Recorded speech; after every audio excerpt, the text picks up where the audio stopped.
In this video, we're going to look at how to import a vendor database file into the T-Quoter. First, what you want to do is make sure that you have the vendor in your vendor's item list, or the vendor list here, which is found under the vendor's icon. If you do not already have the vendor that you would like to import in the T-Quoter, click the New Vendor button and then add the vendor information down below. When done here, click Save if you've added a new vendor. Otherwise, you can go to the Formula button in the vertical toolbar and then go to the Item Database icon. Here on the database icon, you will click on the Import tab and you will do 3 steps. The first step is choose the file.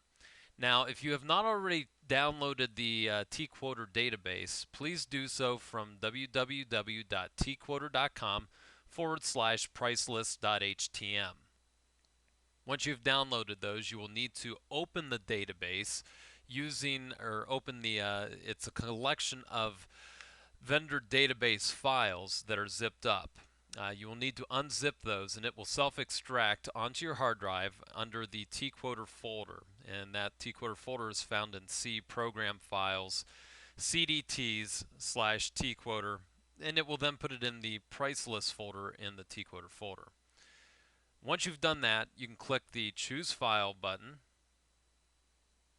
and then select your vendor database. Here we're going to do the Alpha 2006 case pricing, so we double click on that. And then it's going to ask if this import is for screen printing or embroidery or other types of work orders.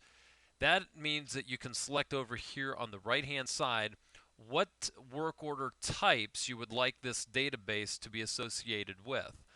What this means is that I have the embroidery and screen printing checked right now. It will appear, this database will then appear within those work orders when we would go to actually do orders. If we only wanted this database to appear in the screen printing, we would uncheck the embroidery work order type sharing option here, and then it would only appear under screen printing. However, I'm checking both the embroidery and screen printing. Next, you have to make sure that the vendor file is selected correctly for the one that you just wanted to import. Here we're doing alpha, and here it selects alpha. Normally it will automatically verify which one it is, but sometimes you just need to double check that and make sure that they do match up. Then click the import file. The T-Quoter will then import the current file and let you know whether the import was successful or not. Click OK once it says it was successful.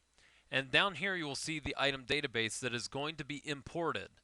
A very important rule is to make sure that you click the Overwrite Item Database button here in step 3.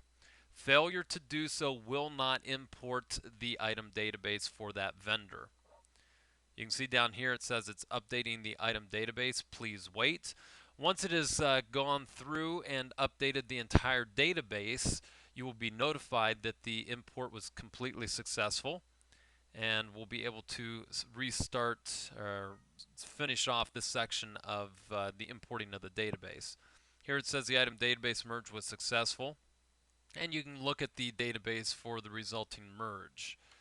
Click OK, and the new database is now located under the item database icon for screen printing, and you can see here is the alpha database that we were importing.